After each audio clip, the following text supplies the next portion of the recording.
ప్రస్తుతం తెలంగాణ భవన్లో కేసీఆర్ మీడియాతో మాట్లాడుతున్నారు. ప్రత్యక్ష ప్రసారం ద్వారా చూద్దాం.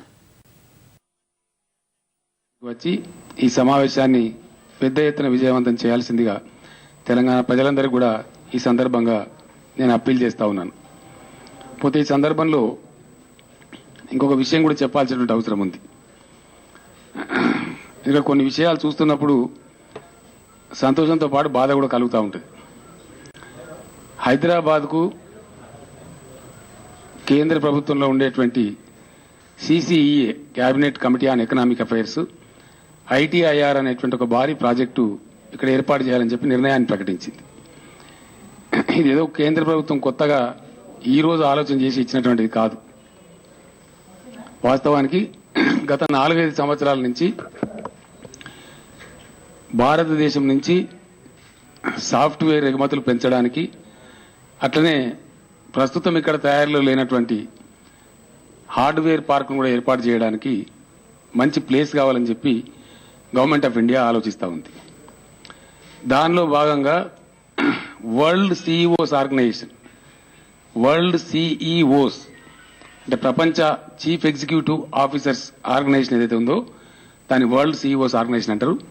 వాళ్ళు గతంలోనే దాదాపు 6-8 సంవత్సరాల క్రితమే హైదరాబాదు మొత్తం గ్లోబ్లోనే పెట్టుబడులు పెట్టడానికి, ముఖ్యంగా ఐటీ రంగంలో పెట్టుబడులు పెట్టడానికి ప్రపంచంలోనే ఇది second best destination, second safest best destination అని చెప్పి వరల్డ్ సిఇఓస్ సంఘం సిఫార్సులు చేయడం జరిగింది.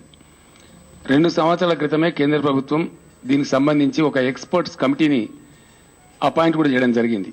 ఇండియాలో ఏది అనువైన స్థలం, ఇది ఎక్కడ లొకేట్ చేస్తే బాగుంటుందని చెప్పి కమిటీని ఏర్పాటు చేయడం జరిగింది. వాస్తవంగా చెప్పాలంటే భారతదేశంలో దీని గురించి జరిగిన పోటీ అంతా ఇంత కాదు. ముఖ్యంగా ప్రస్తుత గుజరాత్ ముఖ్యమంత్రి నరేంద్ర మోడీ చాలా సుప్రసిద్ధమైనటువంటి లాబీయిస్టులను ఇంటర్నేషనల్ లెవెల్లో 80 నుంచి 100 మంది లాబీయిస్టులను ఎంగేజ్ చేసి ఈ ఐటీఈస్ పెట్టేటువంటి వాళ్ళని ఎవరైతున్నారో వాళ్ళను, ఐటీ కంపెనీల వాళ్ళను, అంటే ఐటీ దిగ్గజాలను, ప్రపంచవ్యాప్తంగా ఉండే వాళ్ళను ఇన్ఫ్లుయెన్స్ చేసి అది గుజరాత్కు తీసుకొని పోవాలని చెప్పి ఆయన చాలా తీవ్ర ప్రయత్నాలు కూడా చేసిండ్రు. ఇక్కడ చాలా ప్రెస్టీజియస్ స్కీమ్ కాబట్టి దాన్ని వాళ్ళెవరు ఒప్పుకోలేదు. మేము హైదరాబాద్ పోతాం, హైదరాబాద్ మాకు బెస్ట్ ప్లేస్ ఇది అనే ఉద్దేశంతో ఆ వరల్డ్ సిఇఓస్ ఆర్గనైజేషన్ ఈ ఐటీ సెక్టర్లో ఉండే ఐటీ దిగ్గజాలు, ప్రపంచవ్యాప్తంగా ఉండే దిగ్గజాలు ఎవరైతున్నారో వాళ్ళు ప్రివేల్ అయిన గవర్నమెంట్ ఆఫ్ ఇండియా మీద మాకు బెస్ట్ ప్లేస్ హైదరాబాద్. హైదరాబాద్ ఎందుకోసం అంటే ఇక్కడ ఉన్నటువంటి అడ్వాంటేజెస్ ఉన్నాయి. ఇక్కడ 3-4 అడ్వాంటేజెస్ చాలా పెద్దవి ఉన్నాయి. అడ్వాంటేజ్ నెంబర్ 1 ఇక్కడ భూముల లభ్యత. Advantage number 2 excellent climatic conditions, అంటే ఎక్స్ట్రీమ్ వెదర్ కండిషన్స్ ఉండవు ఇక్కడ. అతి చలో, అతి ఎండనో అట్లా ఉండదు ఇక్కడ. సమశీతోష్ణ వాతావరణ మండలం. ఇంకా దాన్ని మించి ఐటీ వాళ్ళకి కావాల్సిన మరో పెద్ద అడ్వాంటేజ్ ఏంటంటే సెస్మలాజికల్ అడ్వాంటేజ్. ఇది డక్కన్ ప్లేటో, ఇది ఇక్కడ భూకంపాలు రావు. సెస్మలాజికల్ అడ్వాంటేజ్ అంటారు దాన్ని. ఆ అడ్వాంటేజ్ చాలా పెద్దగా ఉంది ఇక్కడ.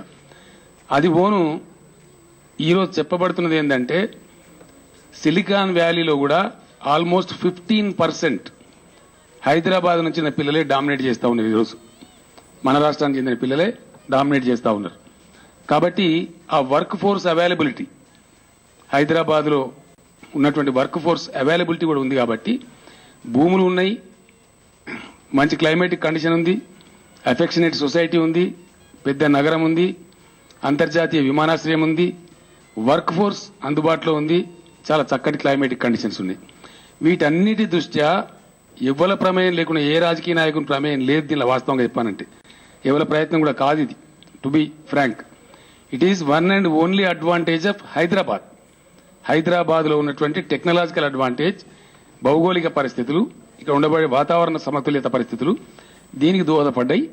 తద్వారా ఇక్కడ పెట్టాలని చెప్పి దీన్ని మొన్న గవర్నమెంట్ ఆఫ్ ఇండియా డిసైడ్ తీసుకుంటే దీనిలో వచ్చేది ఏంటంటే, ఇప్పుడు మీరు చాలా సార్లు వింటుంటారు సిలికాన్ వ్యాలీ అని చెప్పి.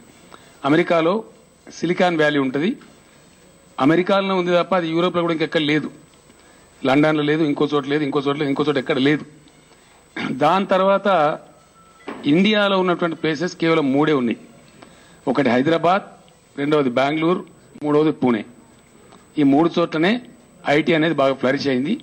ఇప్పుడు రాష్ట్రంలో మనం ఆల్రెడీ హైదరాబాద్ నుంచి, రాష్ట్రం అంటే ఓన్లీ హైదరాబాదే, అరౌండ్ హైదరాబాద్ 65,000 కోట్ల రూపాయల విలువైనటువంటి సాఫ్ట్వేర్ ఎక్స్పోర్ట్ చేస్తా ఉన్నాం. Every year 65,000 crores worth software ను ఎక్స్పోర్ట్ చేస్తా ఉన్నాం. గవర్నమెంట్ ఆఫ్ ఇండియా కూడా ఈ డెసిషన్ ఎందుకు తీసుకుంటుందంటే, గవర్నమెంట్ ఆఫ్ ఇండియాకు అతి అవసరమైన విషయం ఏంటంటే ఫారిన్ ఎక్స్చేంజ్ వస్తుంది. ఎంత సాఫ్ట్వేర్ ఇక్కడ నుంచి ఎక్స్పోర్ట్ అయితే, ఎంత హార్డ్వేర్ ఇక్కడ నుంచి ఎక్స్పోర్ట్ అయితే గవర్నమెంట్ ఆఫ్ ఇండియాకు చెప్పతరంగానంత కొన్ని వేల కోట్లలో, లక్షల కోట్లలో విదేశీ మారక ద్రవ్యం అంటే ఫారిన్ ఎక్స్చేంజ్ అందుబాటులోకి వస్తుంది. కాబట్టి ఎక్కడ పెడితే బాగా అడ్వాంటేజ్ దేశానికి ఉంటుందో అట్లా ఆలోచించి పెట్టేది తప్ప ఇదేవో పైరవీలు చేస్తానో, ఎవరో తిప్పల పడితేనో, ఎవరో పైరవీలు చేస్తే రాదు. ఇది అటువంటిది కాదు. దీన్ని నేను ఎందుకు బాధపడుతున్నా అంటే, జయప్రకాష్ నారాయణ లాంటి రిటైర్డ్ ఐఏఎస్ ఆఫీసర్ అనే మేధావి అని ప్రకటించుకుంటాడు. ఆయన కూడా హైదరాబాద్లోనే ఎందుకు పెడుతున్నారు అని మాట్లాడతారు. ఇంతకన్నా సిగ్గుచేటు ఇంకోటి ఉండదు.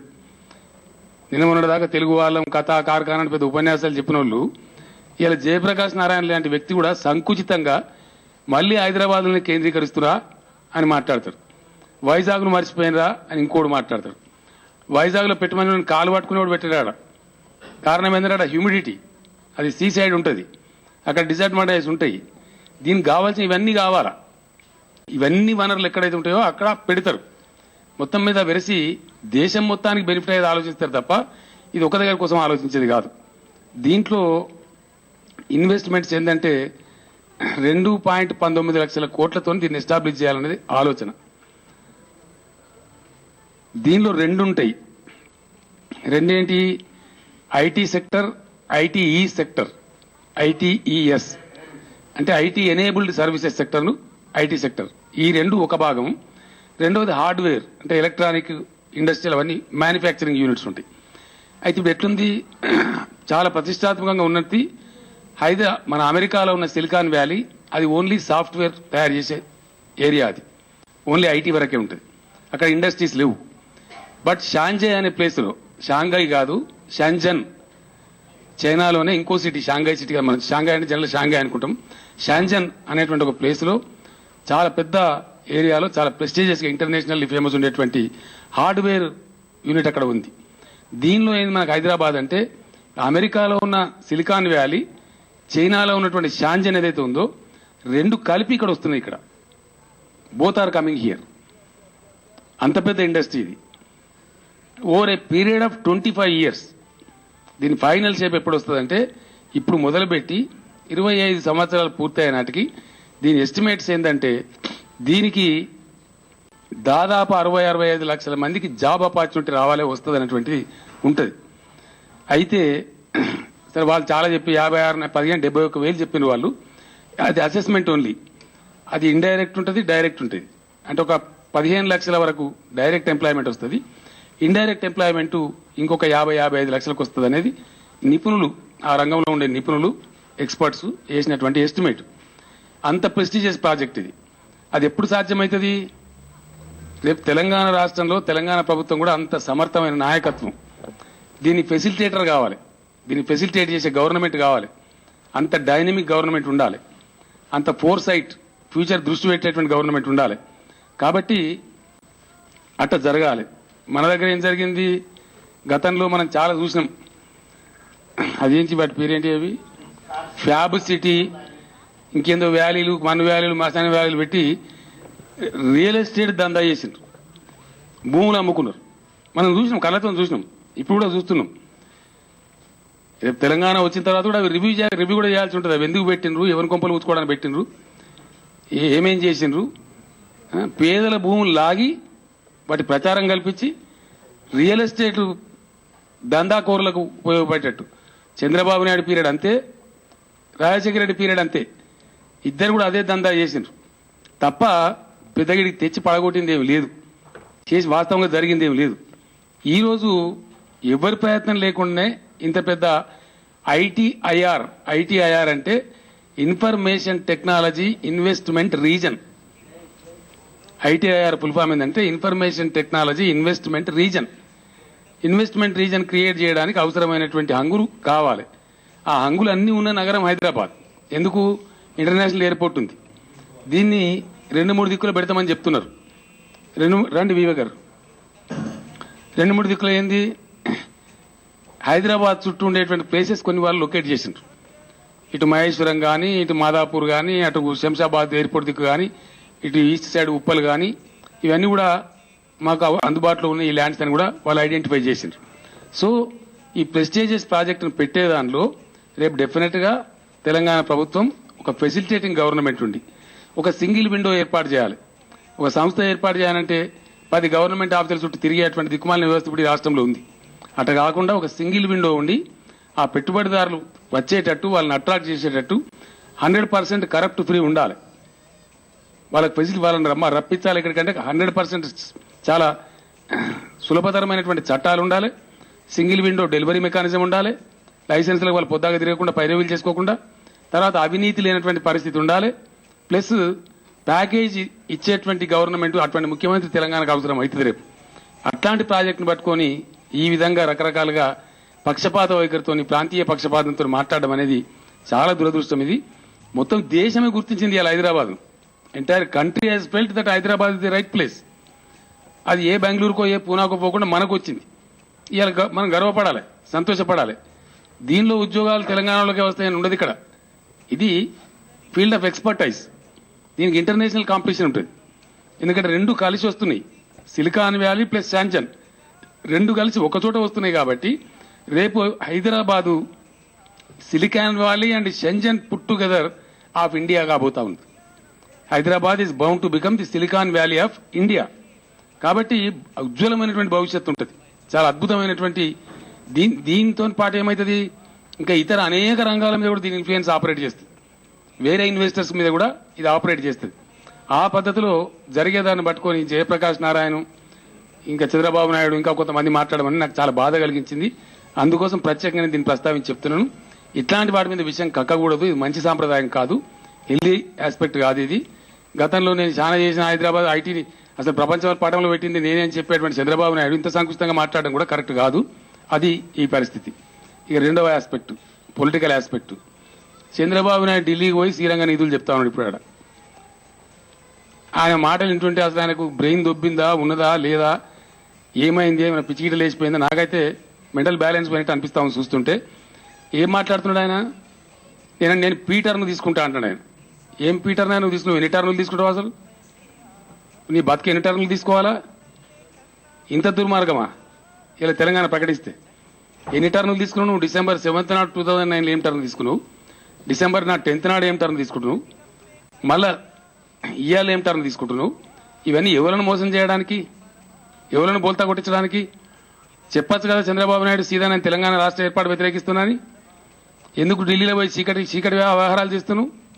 ఎవరిని మోసగించడానికి, నోటికాడ కూడలాగాడానికా తెలంగాణ ప్రజలది?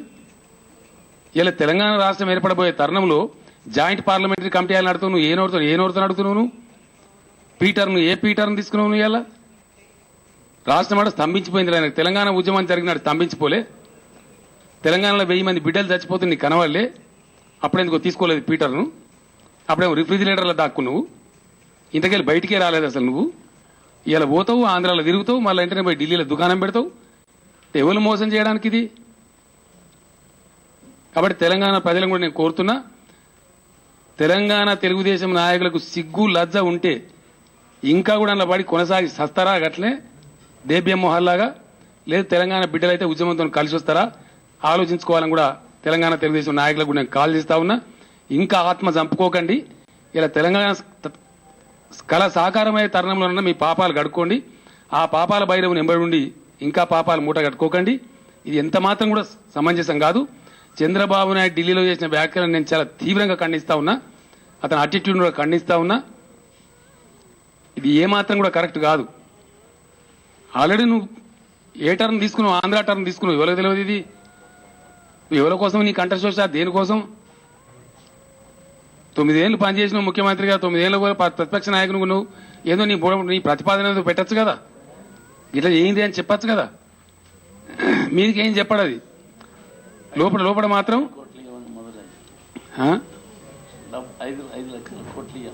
ఆంధ్రాకు 5 లక్షల కోట్ల ప్యాకేజ్ చేయాలంటాడు. మరి తెలంగాణ నష్టపోలే, కంబైన్డ్ స్టేట్ తెలంగాణ గురించి ఎందుకు అడగవు ప్యాకేజీ, ఎందుకు నోరు రాదు నీకు? What is the reason?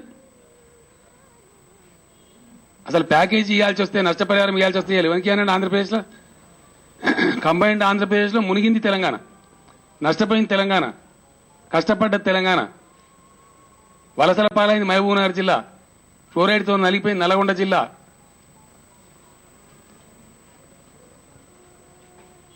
ఏం మాట్లాడకుండా ఇలా ఎందో మాట్లాడి అసలు ఏం మాట్లాడుతున్నావు నువ్వు?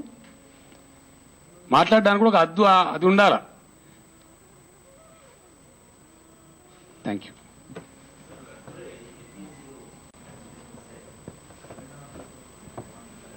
Who is he? Who is he? Who is he? Is there a president for APNGO? He is the president. Do you endorse him? Elected नहीं है. Do you endorse him?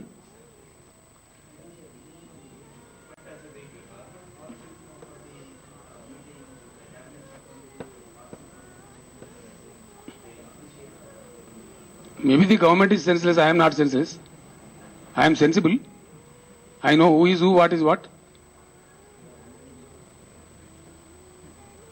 Our MPs, they are hand in glove. They are playing the whole drama hand in hand.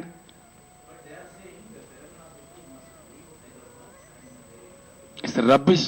It's rubbish, ridiculous. Enough?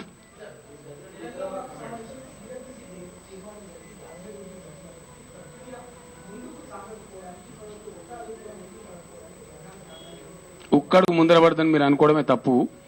అడుగు ఎట్లా పడుతుంది, వాళ్ళకు timing ఉంది, system ఉంది, దానికి central government ఏం జరుగుతుంది అనేది. I'm in touch with the whole affair what is going on. We're not in హరీ.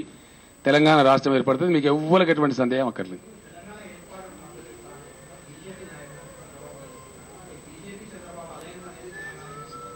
ఏమైతే మాకేం పోతే నాకు అర్థం కాదు.